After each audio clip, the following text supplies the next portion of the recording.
Yeah, let's talk about what's going on in presidential politics right now, and the decision to make Tim Walz the running mate rather than Pennsylvania Governor Josh Shapiro. It's led to a lot of attention this week on whether or not the Democrats are dealing with an out of control anti-Semitism problem or not, leading even CNN's Van Jones to raise that that particular form of darkness has marbled itself into the Democrat Party. Here, with more on that subject and a lot more, Josh Kraushaar joins us. He's the editor in chief of Jewish Insider, and he joins us now. Josh, great to have you back with us. Hey, Vince, great to be back with you. I do want to start with your initial reactions to the decision to choose Tim Walz over Josh Shapiro, because in the lead up to this, Josh, I was watching news outlet after news outlet raising it might be a problem for Kamala to choose Shapiro because he's Jewish, which I thought was kind of brazen, actually, to say out loud in public. But all these news outlets kept doing it. Were they right in the end? Is that why Josh Shapiro was kept off the ticket? Well, I think one of the reasons was that there is a very hard left, anti-Israel, and at times anti-Semitic faction within the Democratic Party. And if Kamala Harris picked the most popular candidate on the board, Governor Shapiro, who is from the state of Pennsylvania, which is about as important a political state as there is on the map this year, there was still a risk that you would have a convention that would be divided, that you could have her running mate being booed in the hall because he's Jewish and because he supports Israel.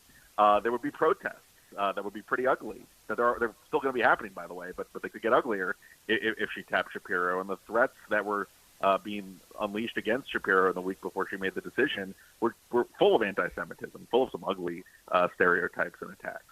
So I don't think Kamala Harris is anti-Semitic. I don't think she, looked at the deep stakes candidates and decided on Governor Walz because of anti-Semitism. But I do think there's a degree of anti-Semitism reflected by a fringe of the party. Yes. And instead of confronting it, Vince, instead of saying this is wrong, this shouldn't be part of our Democratic Party, they've indulged it and it played a role in the decision-making process. Right. Her husband, Doug Emhoff, is Jewish, right? So I suspect she's not anti-Semitic in that kind of way. But you're right that she's beholden to it clearly.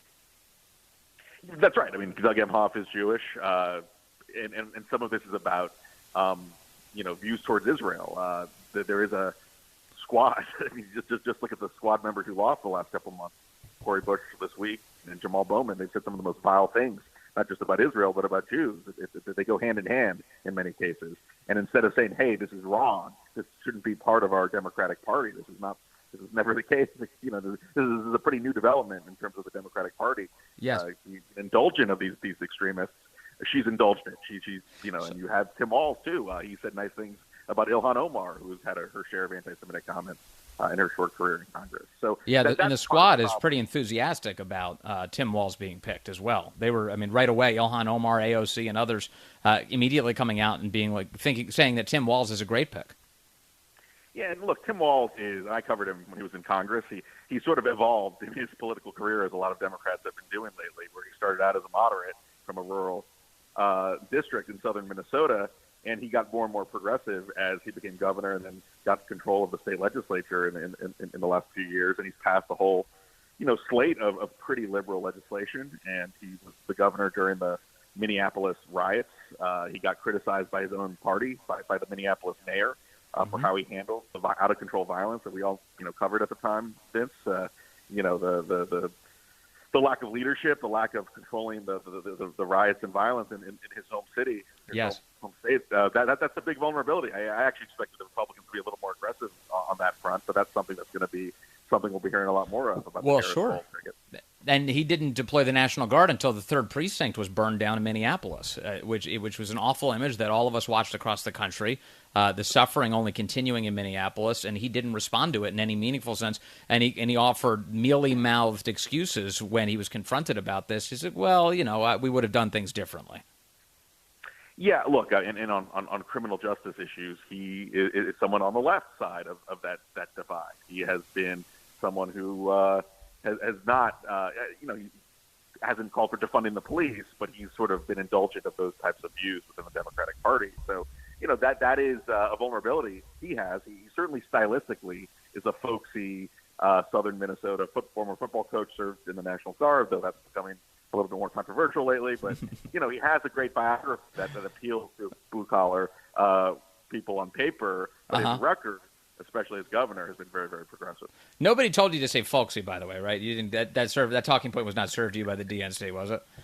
Well, I just watched his. I mean, I look. I thought he did a good job in that campaign rally in Philadelphia. But look, the record matters too. Yeah, for sure. Hey, one more thing on Josh Shapiro. There's the Pennsylvania governor. There was a storyline coming out this week that Josh Shapiro himself seemed to suggest that he wanted out, that he didn't want to be in anymore. CBS says that Shapiro's team felt his interview with Kamala Harris did not go as well as it could have, according to multiple sources familiar with the vetting process. On Sunday following his interview, Shapiro called the Harris campaign and expressed reservations about leaving his job as governor, the sources said. I smell a tremendous amount of BS in this storyline. Do you? That was my reaction to Vince, that it was sort of after the fact that you didn't get the job, and this sort of after the fact spin that comes out on both sides. And I thought the spin that the Harris folks were sending out that he was too ambitious. He was too he wanted to have too much influence as vice president. That seemed to be kind of ridiculous. And not having chemistry was also a little odd in that most running mates, frankly, are not best friends with the presidential nominee. Mike Pence was not particularly close with Donald Trump. Biden was not particularly close with Barack Obama. They picked the best running mate on the board to help you win the election. And that's where the political controversy comes from, because Josh Shapiro, it's like a football. If you're looking at the NFL draft, you want to get the best player on the board. Governor Shapiro was the best player based on his political stats, based on his talents on the board. She sort of did an equity pick. She picked the person she felt comfortable with, not necessarily the most talented politician, but someone who she felt more comfortable with. Okay, so you're tapping into what I wanted to ask you next, which is this kind of suggests to me that Kamala Harris is wielding more control over a campaign than perhaps the right may want to even give her credit for. We often talk about, whose interests are being served in the party, who's really calling the shots. The Walz pick, it seems like a Kamala pick to me. It seems like Kamala Harris meets with these guys, and she goes, this is the one I prefer. And it's not the politically smart move. It's not the one that's going to increase your chances of winning a battleground state. In fact, it seems like he's the guy who's most ideologically aligned with her. He kind of buys into the defund the police narratives, or whatever it is they want to call them now. He is the one who wants to release the criminals who are burning down Minneapolis. They seem simpatico in terms of their basic worldviews. It struck me, Josh, that she's the one who picked him, and that may explain why they're having so much trouble with his public presence now. Oh, for sure. I mean, look, if you wanted to pick the progressive who could sell best to politically, who could try to convince people that he's more moderate than he actually is, that's Tim Walz. Tim Walz was of all the contenders on the long list, Tim Walz was by far the most progressive candidate on the board. Mark Kelly, Josh Shapiro, Gina Raimondo. I mean, you look at the long list. The one person who had an ideological record that was well to the left is Tim Walz. But he does, call it folksy, call it whatever you want. He's from a blue-collar part of the country, Nebraska. He has a biography that on paper at least, can appeal to, some blue-collar voters. I don't think it's going to sell, but only in the way though that Kamala Harris and Molly Jong-Fast would fall for.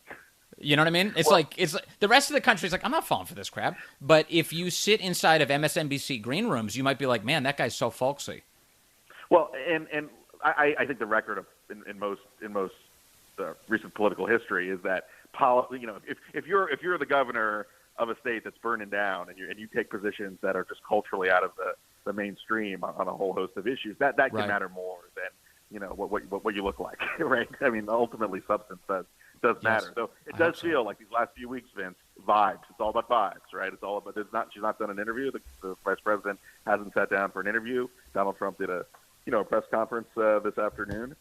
That's going to be something that they're trying to play, to make a football analogy again. They're trying to play prevent defense, run out the clock, and hope she doesn't make too many mistakes in the short stretch of this presidential campaign. Lastly, on that point, I started the show by mentioning that apparently, according to the poll reporting on the subject, the traveling poll that's with Kamala Harris's campaign, she has been doing off-the-record conversations with reporters, a number of them, apparently, in these recent weeks. But no on-the-record interviews, nothing, no gaggles, nothing like that. Should reporters be cognizant of the fact that they're being used in this way? In other words, they're being served off-the-record interviews as a way to prevent them from saying out loud in public that she is not giving them FaceTime for public interviews. What do you think of this? Well, look, I can tell you that politicians do off-the-record interviews all the time on both sides. Of course. It's a way to. So that's not what's unusual. What's unusual is that we're now a few weeks into her candidacy, and she's not even done a sit-down interview with a friendly news outlet, no less tough news outlet. We do know the debate. It looks like there's going to be a debate on ABC News in September, so at least we'll have that or before early voting in some states. But look, you are hearing reporters starting to say, "Hey, what's up with this? She's not doing any interviews. She's doing these rallies. She's reading it from a teleprompter. She's got to explain where she stands on some of the most important issues affecting the country." And I think that you're going to hear more of that if she doesn't really submit to any questions. Their convention is coming up, and when it happens, one of the concerns that's existed is will there be pro-Hamas, anti-Israel type protests outside of the convention space in Chicago? Right, you have some reporting up today on Jewish Insider about the ease and/or difficulty that various protest groups are having getting permits to conduct those protests. What have you discovered? That's right. Well, we've reported that there's something of a double standard in the city of Chicago, led by Mayor Brandon Johnson, which has given an anti-Israel group, a pro-Palestinian group, a permit to march all the way to the United Center, where the Democratic National Committee is holding its convention. But a very mainstream pro-Israel group has not heard at all from the mayor's office for weeks about their ability to hold a rally supporting Israel within the city of Chicago during the convention. So there's a lot of worry that this is discrimination. It's a double standard, and we've heard radio silence from the mayor and the city of Chicago on why they are kind of giving a apparent blocking the pro-Israel group from actually having their free speech and having their views heard. And the pro-Israel group didn't just file it, say, yesterday. This was filed, according to your site's reporting, at the beginning of July. So they've been waiting some time for an answer, and they just haven't gotten one. That's right. It's been weeks. And the city of Chicago did put out a statement a couple hours ago not giving any real answers about the status of that application, and no real answer other than to say that they're denying that there's any discriminatory intent there. So yet more evidence that that the Democrats are beholden to the most radical elements of their party, right there in your excellent reporting.